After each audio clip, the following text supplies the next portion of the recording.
തൂഫാൻ്റെ കേസിൽ നമ്മളിവിടെ സംസാരിച്ചപ്പോൾ ഇവിടെ കഴിഞ്ഞ പ്രാവശ്യം വളരെ സീരിയസ് ആയിട്ട് നമ്മൾ സംസാരിച്ചപ്പോൾ തെളിവുണ്ടോ എന്നാണ് എല്ലാവരും ചോദിച്ചത്. ഇതൊക്കെ കണ്ടോ നിങ്ങൾ? ഈ ഫോട്ടോസ് എല്ലാം നോക്കണം. ഇതെല്ലാം നമ്മൾ കർണാടകയിൽ നിന്നും ബസ് നമ്പറും അതുപോലെ തന്നെ ആൾക്കാരുടെ സീറ്റ് നമ്പറും ഒക്കെ കൊടുത്ത് കറക്റ്റായിട്ട് എക്സൈസുകാർക്കും പോലീസുകാർക്കും കൊടുക്കുന്ന ഇതുപോലെ ഒരുപാട് മെസ്സേജുകൾ, ഒരുപാട് സാധനം ഞാൻ കാണിച്ചു തരാം. ഇത് ഇവിടുത്തെ ബഹുമാനപ്പെട്ട പോലീസും എക്സൈസും സംയുക്തമായിട്ട് നിന്ന് അന്വേഷിച്ച് കറക്റ്റ് വണ്ടി ചെക്ക് ചെയ്ത് പിടിച്ച് നോക്കിയപ്പോഴാണ് തെളിവ് കിട്ടിയത്. എന്നാൽ ആ രണ്ടക്ഷരക്കാരൻ്റെ കാര്യം പറഞ്ഞപ്പോൾ തെളിവില്ല പോലും. ഞാൻ ചോദിക്കട്ടെ, ഒറ്റവാക്ക്, നിഷാന്തിനി IPS ഇവിടെ നടത്തിയ ഡ്രഗ് വേട്ട എന്താണെന്ന് നമുക്കറിയാം. ആ മാഡം അന്വേഷിച്ച് നേരെ ചെന്നത് ഈ രണ്ടക്ഷരക്കാരൻ്റെ പഠിക്കലാണ്. അന്നും ഹോം മിനിസ്റ്ററായിട്ടിരുന്നത് രമേശ് ചെന്നിത്തലയാണ്. പിന്നെ അവർ ആ ജോലി ചെയ്തിട്ടില്ല. ഇപ്പോൾ ഈ പറയുന്ന RSSനകത്തുള്ള ഒരു NSS കരയോഗമുണ്ട്. ഞാൻ പറഞ്ഞിട്ടുണ്ട് പലതവണ, ഞാനൊരു പഴയ സ്വയം സേവകമാണ്, ഇന്നും ആ മഹത് പ്രസ്ഥാനത്തിനെ വിശ്വസിക്കുന്ന ആളാണ്. പക്ഷേ RSSൻ്റെ പേര് പറഞ്ഞുകൊണ്ട്, BJPയുടെ പേര് പറഞ്ഞുകൊണ്ട്, അടൽ ബിഹാരി വാജ്പേയിയുടെ കാലം തൊട്ടേ ഇവിടെ ഈ BJPയെ RSSനെയും ചൂഷണം ചെയ്യുന്ന ഒരു വെനമസ് ആയിട്ടുള്ള ഒരു ക്രിയേച്ചറാണ് ഈ പറയുന്ന രണ്ടക്ഷരക്കാരൻ. അവന് ബുദ്ധിയും ബോധവും ഇല്ലാതെ കുറേ ഈ പറയുന്ന ഈ ഓഞ്ഞ ഗാങ്സ്റ്ററാണ് അയാൾ. ഒരു ഓഞ്ഞ ഗാങ്സ്റ്ററാണ്. I would like to use this term as a ഓഞ്ഞ ഗാങ്സ്റ്റർ. കുറച്ച് വളുപ്പ് ഇംഗ്ലീഷ് പഠിച്ച് കുറച്ച് ഇത് പഠിച്ചിട്ട് ആൾക്കാരെ കംപ്ലീറ്റ് വഴിതെറ്റിക്കുന്ന ഇയാൾക്കെതിരെ ഒരു അന്വേഷണം എന്തുകൊണ്ട് കേരള പോലീസ് നടത്തുന്നില്ല? ഇപ്പം ഇദ്ദേഹത്തിൻ്റെ ഹോം മിനിസ്റ്ററുടെ കേസ് എടുത്തു കഴിഞ്ഞാൽ ഭയങ്കര രസമാണ്. അദ്ദേഹത്തിന് കൊടുക്കുന്ന ഉപദേശങ്ങൾ സ്വിഗ്ഗിക്ക് ജഗ്ഗി എന്ന് പറഞ്ഞു കൊടുക്കും. അതുപോലെ തന്നെ സൊമാറ്റോയ്ക്ക് സൊനാറ്റ എന്ന് പറഞ്ഞു കൊടുക്കുന്നു. അപ്പോൾ ഇങ്ങനെ പറഞ്ഞു കൊടുക്കുന്ന ഉപദേശം വെച്ചിട്ടാണ് അദ്ദേഹം മുന്നോട്ട് പോകുന്നത്. അദ്ദേഹത്തിൻ്റെ ജാതകവും നോക്കിയിട്ടുള്ള ആളാണ് ഞാൻ. എൻ്റെ ഒരു പഴയ സുഹൃത്തായിരുന്നു, നല്ല ബന്ധമായിരുന്നു. പക്ഷേ അദ്ദേഹത്തിന് സമൂഹത്തിന് എന്തെങ്കിലും നല്ലത് ചെയ്യണമെന്നുള്ള ആഗ്രഹമൊക്കെ ഉണ്ട്. പക്ഷേ എന്ത് ചെയ്യാനാ? എപ്പോഴും നമ്മളെ ഗൈഡ് ചെയ്യുന്നവരിലാണ് ഇരിക്കുന്നത്. ഞാൻ അതുകൊണ്ട് ഒന്നുകൂടെ പറയുകയാണ്, ഈ രണ്ടക്ഷരക്കാരനെ നിയമത്തിൻ്റെ മുന്നിൽ കൊണ്ടുവന്നില്ലെങ്കിൽ ഇനി പോലീസിനും എക്സൈസിനും ഒരു രീതിയിലുള്ള ഇൻഫർമേഷൻസ് നമ്മുടെ ആൾക്കാർ കൊടുക്കില്ല. കാരണം കൊടുത്തിട്ട് കാര്യമില്ല. ഒഴുകി വരുന്ന മീനുകളെ മാത്രമാണ് ഇവർ പിടിക്കുന്നത്. ഇവർ സ്രാവിനെ പിടിക്കുന്നില്ല. എന്തിനാ വെറുതെ ഇങ്ങനത്തെ ഒരു പ്രഹസനം? ആരെ കാണിക്കാനാ? ലാലേട്ടനെ ഇവിടെ കൊണ്ടുവന്നു, ലാലേട്ടനെ ഇതിൻ്റെ വാരിയറാക്കി കൊണ്ടുവന്നു. നിങ്ങൾക്ക് തോന്നുന്നുണ്ടോ ലാലേട്ടനെ സ്ട്രോങ് ആയിട്ട് ഇതിന് വേണ്ടിയിട്ട് ഉപയോഗിക്കാൻ പറ്റുമെന്ന്? ലാലേട്ടൻ ഭയങ്കര ഷൈ ആയിട്ടുള്ള ഒരാളാണ്. ലാലേട്ടൻ പിടിയേറില്ല. ലാലേട്ടൻ ഉണ്ടായിരുന്ന സമയത്ത് ഇവിടെ എന്തെങ്കിലും സ്ട്രോങ് ആയിട്ടൊരു ഒരു ആക്ഷൻ ഉണ്ടായിരുന്നെങ്കിൽ ഇത്രയും ഡ്രഗ് കണ്ടിന് ഇത്രയും നമ്പേഴ്സ് കൂടുമായിരുന്നോ? അപ്പോൾ പോലീസുമായിട്ട് സഹകരിച്ച് പോലീസുമായിട്ട് ഫോളോ അപ്പ് ചെയ്ത് ആൾക്കാരെ കണ്ടെത്തി പിടിച്ച് ഇതെല്ലാം ചെയ്യണം. അങ്ങനെയായിരിക്കണം ഒരു വാരിയർ. ഇത് വെറുതെ പേരിനൊരു വാരിയർ, ഒരു ബിൽഡപ്പിന് വേണ്ടി ഇതല്ല. ഇതിന് വീണ്ടും രമേശ് ചെന്നിത്തലയ്ക്ക് ഒരു നല്ല ഉപദേഷ്ടാവായിട്ട് ആരെങ്കിലും രമേശ് ചെന്നിത്തല മാറ്റണം. അല്ലെങ്കിൽ ഈ ഒരു ഇത് പ്രഹസനമായിട്ട് കുറേ പൈസ പിരിക്കാനും ഇതിൻ്റെ പേരിൽ കുറച്ച് പുട്ടടിക്കാനും കുറേ പേര് നടക്കുന്നുണ്ട്. ഇത് കറക്റ്റായിട്ടല്ല ഇവിടെ നടക്കുന്നത്. കാരണം അത്രയും മാത്രം സീരിയസ് ആയിട്ടുള്ള തെളിവുകൾ നമ്മുടെ കയ്യിലുണ്ട്. പക്ഷേ പോലീസ് അതുമായിട്ട് അസോസിയേറ്റ് ചെയ്ത് പോകാൻ തയ്യാറല്ല. കാരണം ಈ രണ്ടക്ഷരക്കാരന് ಈ ಸಾಧನ ಎತ್ತಿച്ചു കൊടുക്കുന്നത് ನಿಮಗೆ ಗೊತ್ತಾ? ಇವರು ಹೇಳಿಲ್ವಾ, ನಮ್ಮ CM ಹೇಳಿದ್ದು ಒಂದು ವಿಷಯ ಇದೆ. ಕರ್ನಾಟಕ ಜೊತೆಗೆ ಅವರುമായിട്ട് ಅಲೈನ್ಸ್ ಮಾಡಿ ಇಲ್ಲಿ ಡ್ರಗ್ ಯಾವ್ದು ಡೀಲ್ ಇದೆ ಅಂದರೆ ಅವ್ರ ಜೊತೆಗೆ ಕೆಲಸ ಮಾಡ್ತೀವಿ ಅಂತ ಅವ್ರು ಹೇಳಿದ್ದು. ಅವ್ರು ಏನು ಮಾಡಿದೆ? ಅವ್ರಿಗೇನು ಮಾಡೋದಕ್ಕಾಗಲ್ಲ. ಸುಮ್ಮನೆ ಜನങ്ങളുടെ മുന്നിൽ തള്ളുന്നതല്ല, അല്ലാതെ ഒരു കാര്യമില്ല. യഥാർത്ഥ കന്നഡക്കാരുടെ അവിടെ നാണം കെടുത്തുന്നവർ മടിവാളയിലുള്ള ഇവിടെ നിന്ന് പോയ കുറേ കുട്ടികളാണ്. അതിൽ ഈ രണ്ടക്ഷരക്കാരൻ്റെ ഒരു വേണ്ടപ്പെട്ട ഒരു പെണ്ണുണ്ട് അവിടെ. അവൾക്ക് വേറെ ഒരു ജോലിയില്ല, ബിസിനസ് സ്ഥാപനം എന്ന് പറഞ്ഞിരിക്കുക. അവിടെ നിന്നാണ് ഈ സാധനം പോകുന്നത്. ഈ സാധനം എങ്ങനെ പോകുന്നതെന്നറിയോ? ഇവിടെ തെളിവില്ല എന്ന് പറയുമ്പോൾ ഇപ്പോൾ സീക്രട്ട് പാർട്ടീസ് നടത്തുകയാണെങ്കിൽ X or Y അവർക്ക് കൊടുക്കും ഈ സാധനം. അവർ 10 പേരെ കൊണ്ടുവച്ച് അവർ എൻജോയ് ചെയ്യുകയാണ്. ഇത് 15,000 രൂപയ്ക്ക് മേളിൽ വരുന്ന ഈ പറയുന്ന കൊക്കൈനാണ് ഇവരുടെ ഡീൽ ചെയ്യുന്നത്. അതുപോലെ MDMA ഏത്, മെത്താഫിറ്റമിൻ ഏതെന്ന് പോലും അറിയില്ല. പല കേസുകളും മെത്താഫിറ്റമിനെ MDMA എന്ന് പറഞ്ഞാണ് വിൽക്കുന്നത്. MDMA എന്ന് പറഞ്ഞാൽ ആപ്പിൾ ഫോണിൻ്റെ പ്രോമാക്സ് ആണെങ്കിൽ ഈ പറയുന്ന മെത്താഫിറ്റമിൻ എന്ന് പറഞ്ഞാൽ വിവോയുടെ 15,000 രൂപയുടെ ഫോണാണ്. അത്ര വിലയേനുള്ളൂ. അതുപോലെ ഗഞ്ച വേറെ സെക്ടറിലുള്ളതാണ്. ഇതെന്തുകൊണ്ടാണ്? നമ്മുടെ ഹോർമോൺസിനെ പല രീതിയിൽ ഹാപ്പി ഹോർമോൺസ് ഉണ്ടാക്കാൻ വേണ്ടിയിട്ടാണ് ഈ പറയുന്ന ഡ്രഗ്സ് ഇവിടെ കൊണ്ടുവരുന്നത്. അതിനേക്കാളും എത്രയോ ബ്യൂട്ടിഫുള്ളായിട്ട് നമുക്ക് സ്പിരിച്വലി നമ്മളുടെ ചില ഫുഡുകൾ മാറ്റിയാൽ നമ്മൾ ചില ക്രിയകൾ ചെയ്താൽ നമ്മളുടെ ബോഡിയിൽ തന്നെ ഹാപ്പിനെസ് ഉണ്ടാവും. ഇവർ പ്രോപ്പറായിട്ട് എന്തുകൊണ്ട് ഈ മാഫിയ ഇങ്ങനെ വളരുന്നു എന്നുള്ളതിനെ പഠിക്കുന്നില്ല. ഇവർ ചുമ്മാ ഈ ആഭ്യന്തരമന്ത്രിയുടെ അടുത്ത് ആരെങ്കിലും നിങ്ങളൊക്കെ ഒരു ക്ലാസ് കൊടുക്കുക അദ്ദേഹത്തിന്. അദ്ദേഹം ഈ സൊനാറ്റ എന്നും സുഗ്ഗി എന്നും പറഞ്ഞ് നടക്കുന്ന പോലെയാണ് ഇതിനകത്ത് നടക്കുന്ന ഇതും. നമുക്ക് ഒരു കുട്ടീനെ ആത്മീയമായിട്ട് വളർത്തിയെടുക്കാൻ കഴിഞ്ഞാൽ അവൻ ഈ മേഖലയിൽ പോകില്ല. ആത്മീയം എന്ന് പറഞ്ഞാൽ ഞാൻ പറഞ്ഞ മതപരമായിട്ടുള്ള ആത്മീയമല്ല. അതുപോലെ ഇതിൽ മുസ്ലിം ലീഗ് ഇടപെടണം. ഞാൻ 2 പ്രാവശ്യം സാദിഖ് അലി തങ്ങളെ ട്രൈ ചെയ്തു, പക്ഷേ കിട്ടിയിരുന്നില്ല. നിങ്ങൾ പറയണം, ഒരു യഥാർത്ഥ കാര്യം നിങ്ങൾ തന്നെ പറയണം. കാരണം ഇവിടെ ഈ മുസ്ലിങ്ങളാണ് ഈ ഡ്രഗ് ജിഹാദും ലവ് ജിഹാദുമായിട്ട് നടക്കുന്നതെന്നാണ് ഇവിടുത്തെ ഹിന്ദു തീവ്ര വിഭാഗങ്ങൾ പറയുന്നത്. എന്നാൽ ഈ കുട്ടികൾക്ക് ഈ പേര് മാത്രമേ ഇവരുടെ പേര് വരുന്നുള്ളൂ, മുസ്ലിം നാമധാരികളുടെ. എന്നാൽ ഇവർക്ക് വൻതോതിൽ ഈ സാധനം എത്തിച്ചു കൊടുക്കുന്ന ഇവിടുത്തെ ഹിന്ദു തീവ്ര വിഭാഗത്തിൽപ്പെടുന്ന ആൾക്കാരുടെ പേരുകൾ എന്തുകൊണ്ട് രമേശ് ചെന്നിത്തലയുടെ ടീം പുറത്തു കൊണ്ടുവരുന്നില്ല? അതിൽ എത്ര BJPക്കാർക്ക് ഇൻവോൾവ്മെൻ്റ് ഉണ്ടെന്നുള്ളത്, ഇവിടുത്തെ സംസ്ഥാന BJPക്ക് ഇൻവോൾവ്മെൻ്റ് ഉണ്ടെന്ന് എന്തുകൊണ്ട് ഇവിടെ അന്വേഷിക്കുന്നില്ല? അപ്പോൾ ഇതെല്ലാവർക്കും ഒരു കൂട്ടുകച്ചവടമാണ്. ഇതിനെപ്പറ്റി ആരും പറയില്ല, ഇതിനെപ്പറ്റി ചിന്തിക്കില്ല. വെറുതെ ആൾക്കാരുടെ കണ്ണി പൊടിയിടാൻ വേണ്ടി കുറച്ച് നാടകം കാണിക്കുന്നു. സോ ഇത്രയും കാര്യം ദയവ് ചെയ്ത് നിങ്ങൾ കൈകാര്യം ചെയ്യണം. It's my humble request. ഇത് നമ്മുടെ ജനതയുടെ വിഷയമാണ്. എനിക്ക് വേണ്ടിയിട്ട് ഞാനിവിടെ ഒന്നും വന്ന് പറയാറില്ല, ഒരു കാര്യങ്ങൾ ഞാൻ ചെയ്യാറില്ല. സോ ഇത് നിങ്ങൾ കൈകാര്യം ചെയ്യുന്നുള്ളൊരു വിശ്വാസത്തിൽ ഞാൻ ഇതിവിടെ ചുരുക്കുകയാണ്. ഓക്കെ ഒരു അതെ.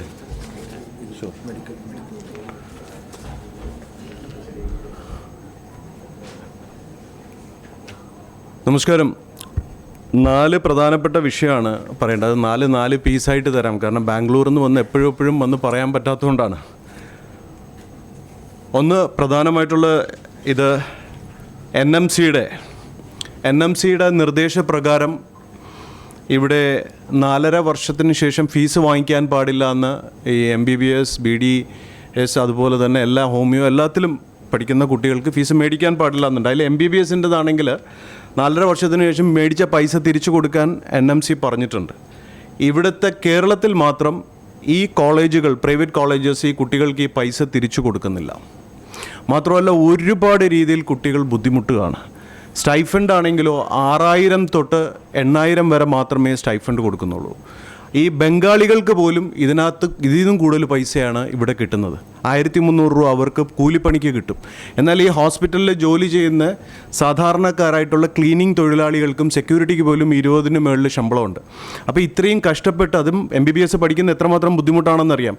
കഷ്ടപ്പെട്ട് പഠിച്ച കുട്ടികൾക്ക് പട്ടി വില പോലും കൊടുക്കുന്നില്ല.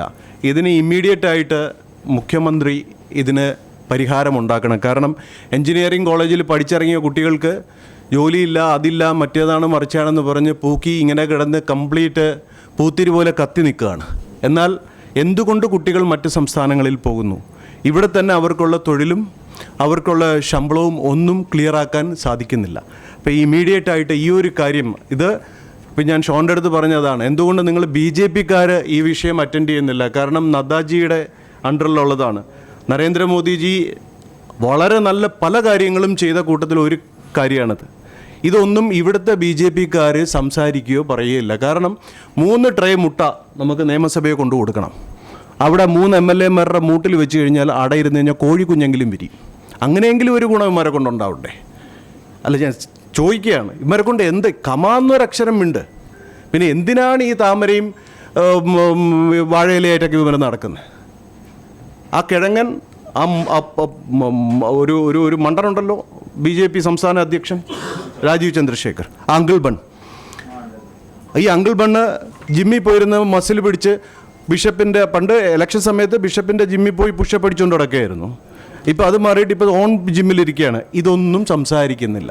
അപ്പോൾ ഇതിന് എന്തെങ്കിലും ഒരു ആക്ഷൻ ഉണ്ടാവണം. ഇത് നിങ്ങൾ മീഡിയക്കാർ വളരെ സീരിയസ് ആയിട്ട് എടുക്കണം. കാരണം കുട്ടികളുടെ ഭാവിയാണ്. അതുപോലെ തന്നെ ഇവരെ ഇങ്ങനെ പിഴിഞ്ഞ് ഇത്രയും ടോർച്ചർ ചെയ്ത് ഇവരെ പുറത്തേക്ക് ഇറക്കി കഴിഞ്ഞാൽ, ഞാൻ എൻ്റെ ഒരു സ്പിരിച്വൽ വശമാണ് പറയുന്നത്, അവരുടെ മാനസിക തലം കംപ്ലീറ്റ് മാറും. ആതുര സേവന മേഖലയിൽ പ്രവർത്തിക്കുന്നവരാണ് ഡോക്ടേഴ്സ്. അവരെ നമ്മൾ കുട്ടികളെ വീട്ടിൽ നിന്ന് പഠിപ്പിക്കുന്നതനുസരിച്ചാണ് അവർ നാട്ടിൽ പെരുമാറുന്നത്. അതുപോലെ വിദ്യാലയം വളരെയധികം കുട്ടികളുടെ ക്യാരക്ടറിനെ മോൾഡ് ചെയ്യാൻ വേണ്ടിയിട്ടുള്ള സാധനമാണ്. അത്തരം ഒരു സ്ഥാപനത്തിൽ നിന്ന് ഒരു പൈശാചിക സ്വഭാവമായി പണപ്പിശാശായിട്ട് പുറത്തിറങ്ങിയാൽ പേഷ്യൻസിൻ്റെ അവസ്ഥ എന്തായിരിക്കും? രോഗികളോടും അവരിങ്ങനെ തന്നെ കാണിക്കുള്ളൂ. കാരണം അവർക്ക് കിട്ടിയതല്ലേ അവർക്ക് കൊടുക്കാൻ പറ്റുള്ളൂ. അപ്പോൾ കരുണ, വിനയം, സ്നേഹം, പരിചരണം ഇതൊക്കെ എങ്ങനെയാണെന്ന് ഹോസ്പിറ്റലിൽ പഠിപ്പിച്ചു കൊടുക്കണം. പൈസ ഉണ്ടാക്കുക അല്ല ഒരു മനുഷ്യൻ്റെ ജീവിതത്തിൽ അൾട്ടിമേറ്റ്. ഇത് ഞാനുമായി ബന്ധപ്പെട്ട് വലിയ ഹോസ്പിറ്റലുകളുമായിട്ട് ബന്ധപ്പെട്ട് ഞാനിത് സംസാരിച്ചു. ഇമ്മീഡിയറ്റായിട്ട് ഈ കുട്ടികൾക്ക് നീതി കിട്ടണം. അവരുടെ നിന്ന് മേടിച്ച പൈസ പല അമ്മമാരും കഷ്ടപ്പെടുന്നുണ്ട്, ഒരുപാട് കഷ്ടപ്പെടുന്നുണ്ട്. സോ അത് ഒരു വിഷയം. അടുത്തത് വെള്ളാപ്പള്ളിയുടെ കാര്യം. ഈ വെള്ളാപ്പള്ളി എന്ന് പറയുന്നത് പത്മവിഭൂഷൺ ഇന്ന് ചരിത്രത്തിൽ ആദ്യമായിട്ട് ഇതുപോലെ ഒരു പെരും കള്ളന് ഇങ്ങനെ ഒരു അവാർഡ് കൊടുത്ത ചരിത്രം ആര് നേടി? BJP നേടി. എന്താണ് ഇയാളുടെ കോൺട്രിബ്യൂഷൻ? അദ്ദേഹം എന്താണ് ചെയ്തത്? ഈ വികടഗുരു ഇയാളെ അല്ല ആദ്യം പിടിക്കേണ്ടത്, ആ KL അശോകൻ എന്ന് പറയുന്ന ആളെ കൂടെ പിടിക്കണം. പോലീസ് FIR ഇട്ടിട്ട് ഇവിടെ നമ്മുടെ 112 FIR നമ്പർ, ഈ FIR നമ്പർ ഇട്ടിട്ട് ഇതുവരെ FIRൽ ഇട്ടിട്ട് പ്രതിയെ ചോദ്യം ചെയ്തിട്ടില്ല. ഇയാളുടെ പേരിലുള്ള ഒരു കേസുകളും ഇതുവരെ പൊങ്ങി വന്നിട്ടില്ല. ഇപ്പോൾ ഒരുപാട് പ്രഷർ കൊടുത്തുകൊണ്ട് വിജിലൻസിൽ ഒരു സംഭവം വന്നു. ഇവിടെ തന്നെ ഈ പ്രസ് ക്ലബ്ബിൽ എത്രയോ പ്രാവശ്യം നമ്മൾ വെള്ളാപ്പള്ളിയെ പറ്റി സംസാരിച്ചു. അപ്പം ഇവിടെ കേന്ദ്രത്തിൻ്റെ സഹായവും സംസ്ഥാനത്തിൻ്റെ സഹായവും ഒരുപോലെ അദ്ദേഹത്തിന് കിട്ടുകയാണ്. ഈ പല പൊളിറ്റീഷ്യൻസിനും അദ്ദേഹവുമായിട്ട് വളരെയധികം അടുത്ത ബന്ധങ്ങളുണ്ട്. ഈ അടുത്ത ബന്ധം വെച്ചിട്ട് ഇയാൾ ശ്രീനാരായണ ഗുരുദേവൻ്റെ പേരും പറഞ്ഞ് ഈ പാവപ്പെട്ടവരുടെ ഈഴവരുടെ ആമാശയത്തിനകത്ത് കൈയിട്ട് വാരി ഈ മകനെ കേന്ദ്രത്തിൽ വെച്ചിട്ട് അവിടെ ഇവിടെയും വെച്ച് നെഗോഷിയേറ്റ് ചെയ്ത് ഇയാൾ ആരെയാണ് ഈ പൊട്ടരാക്കുന്നത്? നിയമത്തിൻ്റെ മുന്നിൽ ഇയാൾ കൊഞ്ഞനം കുത്തി കാണിക്കില്ല. ഇവിടെ കോടതിയൊന്നുമില്ലേ? എന്നെ പിടിച്ച് 4 പ്രാവശ്യം വെറുതെ പിടിച്ച് അകത്തിട്ടുണ്ടായിരുന്നല്ലോ. ഒരാളുടെ പേരിൽ FIR ഇട്ടാൽ ചോദ്യം ചെയ്യാനുള്ള ഒരു സാമാന്യത ഇവിടുത്തെ പോലീസിനില്ലേ? ആഭ്യന്തരമന്ത്രി എന്തുകൊണ്ട് ആ ഭാഗം നോക്കുന്നില്ല? ഈ വെള്ളാപ്പള്ളി എന്ത് രീതിയിലാണ് മാതൃക കാണിക്കുന്നത് സമൂഹത്തിൽ? ഗുരു പറഞ്ഞതിന് നേരെ ജാതി ചോദിക്കരുതെന്ന് പറഞ്ഞെങ്കിൽ ഇയാൾ ജാതിയെ ചോദിക്കുള്ളൂ. ഇയാളുടെ കൂട്ടത്തിൽ കുപ്പിയായിട്ട് നടന്ന ആളാണ്, കുപ്പി എണ്ണാൻ വേണ്ടി നടന്ന ആളാണ് അശോകനാണ് എല്ലാ കോളേജിൽ നിന്നും പൈസ എടുത്തിട്ട് എല്ലാ സ്ഥലത്തു നിന്നുള്ള കൈക്കൂലി മേടിച്ചിട്ട് ഇവരുടെ ഒരു രഹസ്യ ഗോഡൗണിൽ കൊണ്ടുവയ്ക്കുന്നത്.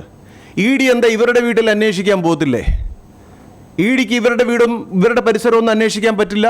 അവർക്ക് EDക്ക് അതൊന്നും അറിയത്തില്ല. അതുപോലെ ശാശ്വതികാനന്ദ സ്വാമിയുടെ മരണത്തിൻ്റെ കാര്യം ഇവർ തന്നെ ഓർഗനൈസ് ചെയ്ത് ഇവരുടെ തന്നെ ബന്ധുവിൻ്റെ നേതൃത്വത്തിൽ നടന്ന പോസ്റ്റ്മോർട്ടം. അതുപോലെ ഈ വെള്ളാപ്പള്ളി എന്ന് പറയുന്ന ഈ സമദ്രോഹിനെ ഇപ്പോൾ തന്നെ ഏതാണ്ട് 90 കഴിഞ്ഞു, എക്സ്പയർ ഇത് മറ്റേ ബലിക്കാക്കേനെ വരെ കൊതിപ്പിച്ചിടക്കുകയാണ്. എന്തുകൊണ്ട് പോകുന്നില്ല എന്ന് ചോദിച്ചു കഴിഞ്ഞാൽ കാലന് പോലും എടുക്കാൻ വേണ്ടെന്നാണ് പറയണേ. അവിടെയും സീനാവും കൊണ്ടുപോയാൽ. ഇയാൾക്കെതിരെ ജനം ഒറ്റക്കെട്ടായിട്ട് നിന്ന് പ്രതികരിക്കണം. ശ്രീനാരായണ ഗുരുവിൻ്റെ ധർമ്മം കംപ്ലീറ്റ് ഉടച്ച് നശിപ്പിച്ച ആൾ. ഇയാളെ ഇതുപോലെ പത്മവിഭൂഷണൊക്കെ കൊടുത്ത് ആദരിച്ചു കഴിഞ്ഞാൽ ഒന്നാമത് BJP കയ്യാലപ്പുറത്തെ തേങ്ങ പോലെയാണ് ഇവിടെ ഇരിക്കുന്നത്. ജനങ്ങൾ ചുമ്മാതല്ല BJPയെ വെറുക്കുന്നത്. കേരളത്തിൽ മോദിക്കും അമിത്ഷയ്ക്കും അബദ്ധങ്ങൾ പറ്റുന്നതിന് കാരണം ഇവിടുത്തെ BJP നേതാക്കളാണ്. ഇതുപോലുള്ള വേസ്റ്റുകളെ വീണ്ടും ചുമന്ന് അവിടെ കൊണ്ട് വെച്ച് കഴിഞ്ഞാൽ എങ്ങനെ ഈ സാക്ഷര കേരളത്തിലെ ജനങ്ങൾ BJPയെ അംഗീകരിക്കും?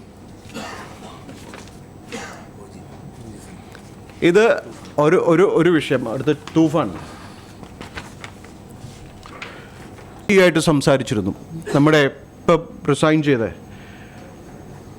വിമൻ എംപവർമെൻറ്റിൻ്റെ പേരിൽ നടക്കുന്ന സ്ത്രീക്ക് സുരക്ഷ കൊടുക്കുമെന്നാണ്, അല്ലെങ്കിൽ സ്ത്രീകളെ ഏറ്റവും കൂടുതൽ സംരക്ഷിക്കുമെന്നാണ് VD സതീശൻ പറഞ്ഞിട്ടുള്ളത്. എന്നാൽ പക്ക ഗുണ്ട രീതിയിലുള്ള പെരുമാറ്റമാണ് ശ്വേതാ മേനോൻ നേരിട്ടതെന്ന് അവരെന്നോട് പറഞ്ഞു. സിദ്ദിഖിൻ്റെ ഇടവേള ബാബുവിൻ്റെയും ഒക്കെ നേതൃത്വത്തിൽ അവരെ, അതായത് 6,40,00,000 ഒരു കണക്ക് പറഞ്ഞുകൊണ്ടാണ് ഇവരെ അപമാനിച്ചത്. ഒപ്പം അവരൊരു BJPക്കാരിയാണെന്ന്, അവർ ബേസിക്കലി കോൺഗ്രസ്സുകാരിയാണ്. ആ കോൺഗ്രസ്സുകാരെ BJPക്കാരിയാക്കി ചിത്രീകരിച്ച് അവരെ ഒരുപാട് ഹരാസ് ചെയ്തു. അവരാണ് BJPക്ക് ആക്ടേഴ്സിനെ എല്ലാം കൊടുത്തതെന്ന് പറഞ്ഞിട്ടാണ് ഇവരവിടെ അപമാനിച്ചത്. അതുപോലെ പുറത്തു വന്ന വാർത്തത് അൻസിബ ഫയലുമായിട്ട് കയറി പട്ടന്ന് പറഞ്ഞ് രാജി വന്നു, തിരിച്ചു വന്നു എന്ന്. ഇതല്ല അവിടെ നടന്ന സംഭവം. അവിടെ സ്ത്രീകൾക്ക് ഞാൻ പണ്ടും പറയുന്നുണ്ട്, അമ്മ ഒരു അച്ഛനില്ലാത്ത സംഘടനയാണ്. മോഹൻലാൽ പറഞ്ഞിട്ട് പോലും ഇവർ മൈൻഡ് ചെയ്തിട്ടില്ല. ഇവരുടെ തോന്നിയവാസം സ്ത്രീകളെ വളരെ മോശമായിട്ട് ഫിസിക്കലിയും മെൻ്റലി ഹരാസ് ചെയ്യുകയും ടോർച്ചർ ചെയ്യുകയും ചെയ്യുന്ന കുറച്ച് വെടക്ക് കാമവെറിയന്മാർ ഈ അമ്മ സംഘടനയിലുണ്ട്. അവരെ എന്താണ് ചെയ്യേണ്ടതെന്ന് ജനം തീരുമാനിക്കണം. കാരണം ഇതുപോലുള്ള ഒരു സ്ത്രീകളെ ഇത്രയും മോശമായിട്ട് ചിത്രീകരിക്കുന്നത് ധർമ്മമാണോ? എന്നിട്ട് ഇതിവിടെ മുഖ്യമന്ത്രി എന്താണ് മാങ്ങ പറിക്കാതിരിക്കുകയാണോ? മുഖ്യമന്ത്രിക്ക് എന്താ ഈ വിഷയത്തിൽ ഇടപെടാൻ പറ്റാത്തത്? പറയുന്നത് മാത്രമേ ഉള്ളൂ, എല്ലാം അദ്ദേഹം പറയുന്നുണ്ട് ചിരിച്ചുകൊണ്ട്. പക്ഷെ എന്തൊക്കെ കാര്യങ്ങൾ ചെയ്യുന്നു. സ്ത്രീകൾക്ക് യാതൊരുവിധ സുരക്ഷയും ഇവിടെയില്ല. സ്ത്രീയാണ് ശക്തി. സ്ത്രീയെ ബഹുമാനിക്കാത്തിടത്തും, സ്ത്രീയുടെ കണ്ണുനീർ വീഴുന്നിടത്തും, സ്ത്രീയെ അപമാനിക്കുന്നിടത്തും ഒരിക്കലും ദുർഗയും ലക്ഷ്മിയും സരസ്വതിയും ഉണ്ടാവില്ല. സ്ത്രീയെ അപമാനിച്ചു കഴിഞ്ഞാൽ കാലൻ്റെ ദൃഷ്ടി അവരിലുണ്ടാവും. അതായത് ശനിയുടെ ദൃഷ്ടിപതിയും കാലൻ എടുത്തുകൊണ്ട് പോകും. കാരണം കാലനും ശനിയും സിബ്ലിങ്സാണ്. ഇത് ഞാൻ ആത്മീയമായിട്ടൊരു ചെറിയൊരു ഇത് പറഞ്ഞാണ്. അത് ഇതിലേക്ക് കൂടുതൽ അതിലോട്ട് പോകാൻ പറ്റുന്നില്ല. പക്ഷേ നിങ്ങൾ ആ ശ്വേതാമേനോൻ്റെ അവസ്ഥ മനസ്സിലാക്കണം. നിങ്ങൾ മനസ്സിലാക്കിയിട്ട് നിങ്ങൾ റിപ്പോർട്ട് ചെയ്യണം. ഈ പെൺകുട്ടികളെയും സ്ത്രീകളെയും ഒക്കെ അപമാനിക്കുന്ന ഒരു സംസ്ഥാനമായി നമ്മുടെ നാട് മാറരുത്. നല്ല കരുത്തുള്ള നേതാക്കൾ ഇത്തരം സഹോദരിമാർക്ക് പിന്തുണ കൊടുക്കാൻ മുന്നിലുണ്ടാവണം. സിദ്ദിഖിനെ ഞാനൊന്ന് കാണുന്നുണ്ട്. ആ മുട്ടത്തലൻ സിദ്ദിഖുണ്ടല്ലോ, സിദ്ദിഖ് എൻ്റെ ഒരു സിസ്റ്ററിൻ്റെ അടുത്ത് ഒരു ചെറിയ അസ്കിത കാണിച്ചൊരു മെസ്സേജ് അയച്ചു. അവൻ അറിയില്ലായിരുന്നു എൻ്റെ പെങ്ങളാണെന്ന്. അന്ന് എവിടെയെങ്കിലും വെച്ച് കാണും. അതുകൂടെ ഒന്ന് നോട്ട് ചെയ്തോ. ഈ പറയുന്ന പോലെ കക്കൂസിലെ ഇത് കൃമികളെ കൊല്ലാൻ വേണ്ടി തോക്കെടുക്കേണ്ട ആവശ്യമില്ലല്ലോ. അതിന് ഹാർപ്പിക്ക് തന്നെ ധാരാളം മതി. അതിൻ്റെ രോഗം വരെയാ. വേറെ എന്തെങ്കിലും?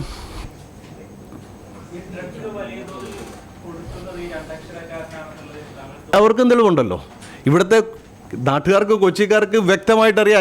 അതിൻ്റെ കമൻറ്റുകളുടെ അടിയിലെല്ലാം അയാളുടെ പേര് തന്നെ വിശദീകരിച്ച് പറഞ്ഞു. ഇതിൽ കാക്ക ഇണചേരുന്ന ആരെങ്കിലും കണ്ടിട്ടുണ്ടോ? അതിന് തെളിവുണ്ടോ? ഇല്ല. പക്ഷെ കാക്ക കുട്ടികളെ കാണാമല്ലേ? അതുപോലെയാണ് ഈ ബിസിനസ് ഡീൽ. ഇപ്പം ഞാൻ ഇതുപോലുള്ള സാധനങ്ങൾ തെളിവ് ഞാൻ പറഞ്ഞു, ഇന്ന ആളെ ചെന്ന് ഫോക്കസ് ചെയ്യൂ, അല്ലെങ്കിൽ ഇന്ന ആളെ ട്രേസ് ചെയ്യൂ. നമ്മുടെ പിള്ളേർ കൊടുത്ത തെളിവുകൾ പോലീസ് ഇപ്പം എൻ്റെയും അങ്ങയുടെയും മാധ്യമപ്രവർത്തകരുടെയും ജോലിയല്ല തെളിവ് കണ്ടെത്തി കൊടുക്കേണ്ടത്. അത് പോലീസിൻ്റെ ജോലിയാണ്.